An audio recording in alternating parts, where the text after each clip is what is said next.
हम लोग सॉल्व कर रहे हैं बेटा आंकिक प्रश्न 7.6 आपके पास है। ध्यान देना क्वेश्चन के ऊपर। एक दो लंबे समांतर तार परस्पर 4 सेंटीमीटर की दूरी पर हैं। तो ये एक पहला तार मान लेता हूँ, ये दूसरा तार मान लेता हूँ। इनके मध्य की दूरी कितनी है बेटा? 4 सेंटीमीटर आपके पास है। ठीक है। क्रमशः I तथा 3I मान की धारा एक ही दिशा में बढ़ रही है। अगर इसमें बहने वाली धारा I है तो इसमें कितनी धारा? 3I, और दोनों की दिशा क्या रखनी है बेटा? समान रखनी है। तो दोनों के कारण उत्पन्न चुंबकीय क्षेत्र कहां पर शून्य होगा, वो बिंदु आपको ज्ञात करना है। ध्यान देना बेटा यहां आप लोग कि इन दोनों तार के कारण चुंबकीय क्षेत्र उत्पन्न होगा, परंतु एक बिंदु ऐसा होगा जहां पे चुंबकीय क्षेत्र कितना होगा? 0। तो देखो इसके कारण चुंबकीय क्षेत्र कितना होगा? B1। इसके कारण चुंबकीय क्षेत्र कितना होगा? B2। कंसेप्ट ये रहेगा कि आपने ये पढ़ा है, सीधा चालक था, धारा कितनी? I से D दूरी पे अगर बिंदु P हो तो बिंदु P पर चुंबकीय क्षेत्र का मान था μ0I/2πD। इतना चुंबकीय क्षेत्र होता है। अब देखो यदि मान लो कि एक बिंदु है, इस पे 5 टेस्ला का चुंबकीय क्षेत्र लंबवत अंदर की ओर है और 5 टेस्ला का चुंबकीय क्षेत्र लंबवत बाहर की ओर है। तो बिंदु क्या? P, इस पे 5 टेस्ला लंबवत अंदर की ओर, 5 टेस्ला लंबवत बाहर की ओर। तो जितना चुंबकीय क्षेत्र अंदर जा रहा है उतना ही बाहर निकल रहा है। दोनों चुंबकीय क्षेत्र एक दूसरे को क्या कर देंगे? कैंसिल। और इस बिंदु P पे कितना चुंबकीय क्षेत्र आएगा बेटा? 0, शून्य चुंबकीय क्षेत्र प्राप्त होगा। ऐसा तभी होगा जब दो चुंबकीय क्षेत्र आपके पास एक दूसरे के विपरीत दिशा में हो। अगर दोनों चुंबकीय क्षेत्र समान दिशा में होंगे तो कभी भी 0 होने के चांस हो ही नहीं सकते। तो हमारा एक टारगेट हो गया कि हमें वो बिंदु पता करना है जहां पे चुंबकीय क्षेत्र विपरीत दिशा में आए। तो देखो वो बिंदु होने की स्थिति क्या है? एक बिंदु यहां मान लो P1, यहां मान लो P2 और यहां मान लो P3। इसमें से कौन सा होगा पहले ये डिसाइड करो। इस P1 पे कितने चुंबकीय क्षेत्र होंगे? 2, पहले तार के लिए और दूसरे तार के लिए। दिशाएं देख लो बस। सीधा तार है तो प्रथम तार के लिए चुंबकीय क्षेत्र किधर होगा? बाहर की ओर। तो B1 होगा बाहर की ओर। इसके कारण भी यहां पर चुंबकीय क्षेत्र किधर होगा? बाहर की ओर। कोई दिशा तो लगानी आती है, सीधे हाथ के अंगूठे का नियम।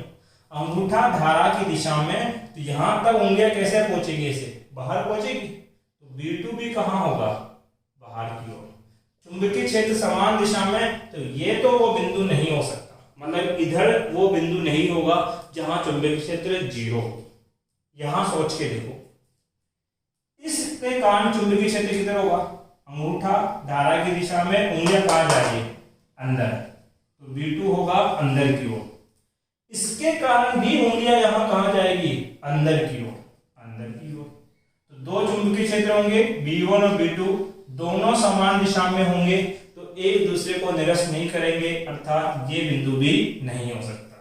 तो P1 इधर और इधर तो वो बिंदु नहीं होंगे। यहां देखो प्रथम तार के कारण चुंबकीय क्षेत्र B1 कहां होगा? सर B1 होगा अंदर की ओर। सॉरी बेटा। साथ ही अगर मैं B2 की बात करूं तो B2 किधर होगा? अंगूठा धारा की दिशा में, तो B2 किधर आ रहा है? बाहर की ओर। B2 आ रहा है बाहर की ओर।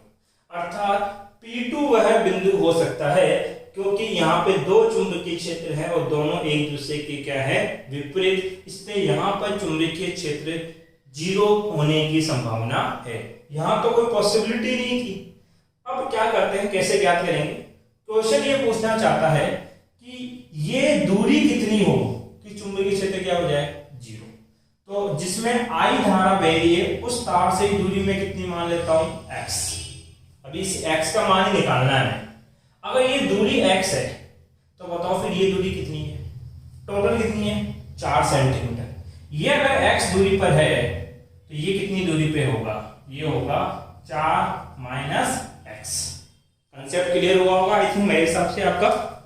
अब देखो समझना है क्या है।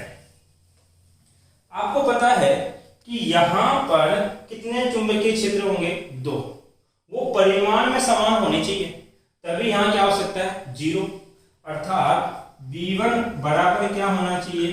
V2। अब सीधे तार की वजह से चुंबकीय क्षेत्र लगाना आता है। सूत्र क्या है? μ0I/2πd। तो V1 लगाओ, V1 का मान लगाओ μ0, धारा कितनी है? I/2π। ये दूरी कितनी मानी बेटा? x बराबर V2 का सूत्र लिखो μ0, धारा कितनी है?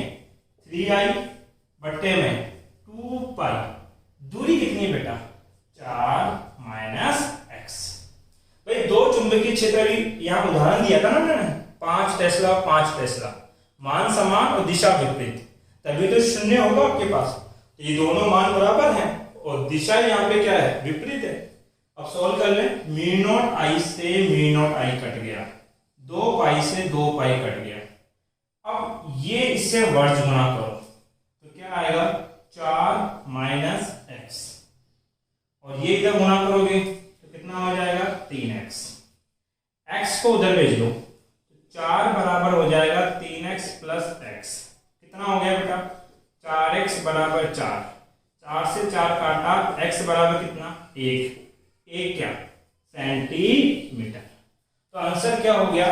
प्रथम तार जिसमें I धारा बह रही है उससे 1 सेंटीमीटर दूरी पे वह बिंदु होगा जहां पर चुंबकीय क्षेत्र का मान कितना प्राप्त होगा? 0। कई बार बच्चा क्या करता है, ये दूरी इधर से मान लेगा। भाई मैंने ये x माना, वो इसको x मान ले। अब यहां से x मानेगा तो फिर ये जो मान है वो कितना आएगा? 3 सेंटीमीटर आएगा। कितना आएगा? 3। तब आप ये बोलना कि 3I मान की धारा जिस तार से बह रही है उस तार से उस बिंदु की दूरी कितनी होगी बेटा? 3 सेंटीमीटर। तो दोनों आंसर मान्य हैं, लेकिन आपको यहां लिखना पड़ेगा कि ये 1 सेंटीमीटर कहां से है?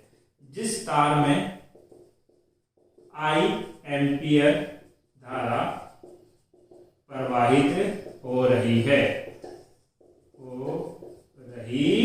आपके पास। अब आपको कहां तक कॉपी करना है? ये मान, इसका आप स्क्रीनशॉट ले सकते हैं। थैंक यू बेटा।